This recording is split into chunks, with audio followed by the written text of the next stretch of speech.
कवना बिरिछिया चिरई खोतवाला गइले जाके कवना बिरिछिया चिरई खोतवाला गइले जाके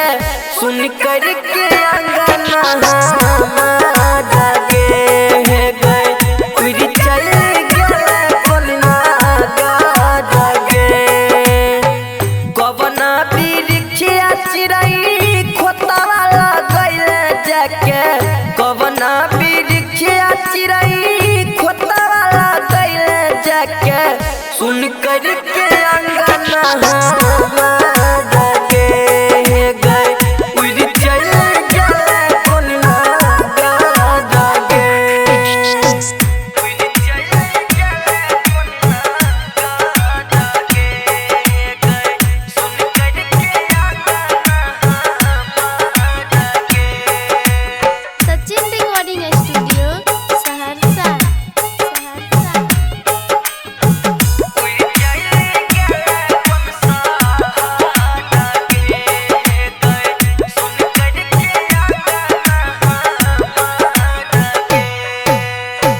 हमारा से नाता तोरी चल गल चुपे चोरी कौन नगरिया कौन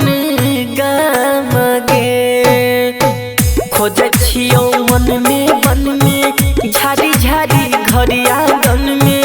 कतहु नहीं मिलल तोरे नाम गे देखे नहीं पता गेलही कहमाला पता भेलही देखे नहीं पता गेलही कहाला पता भेलही उड़ चल गेले कोन सहारा गे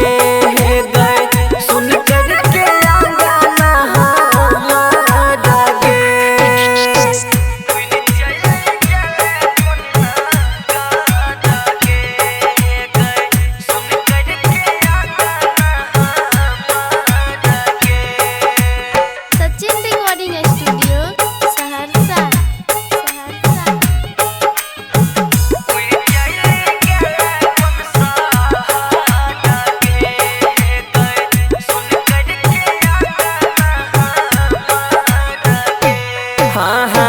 राति राति भरी अखिया रोबो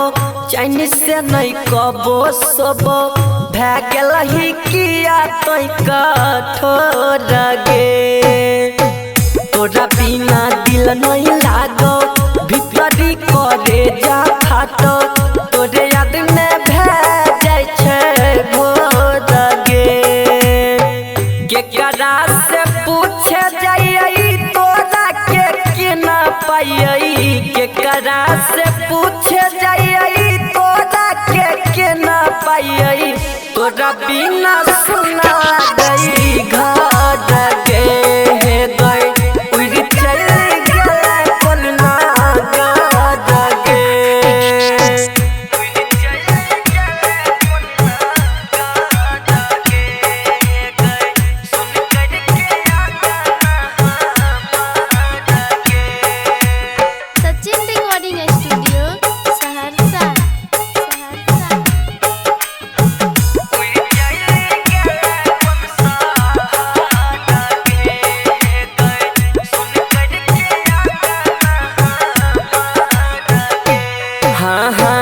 किया तो ये ना कैलही कुछहु नहीं कही के गेलही बतिया के लगलौ कोन ठेस गे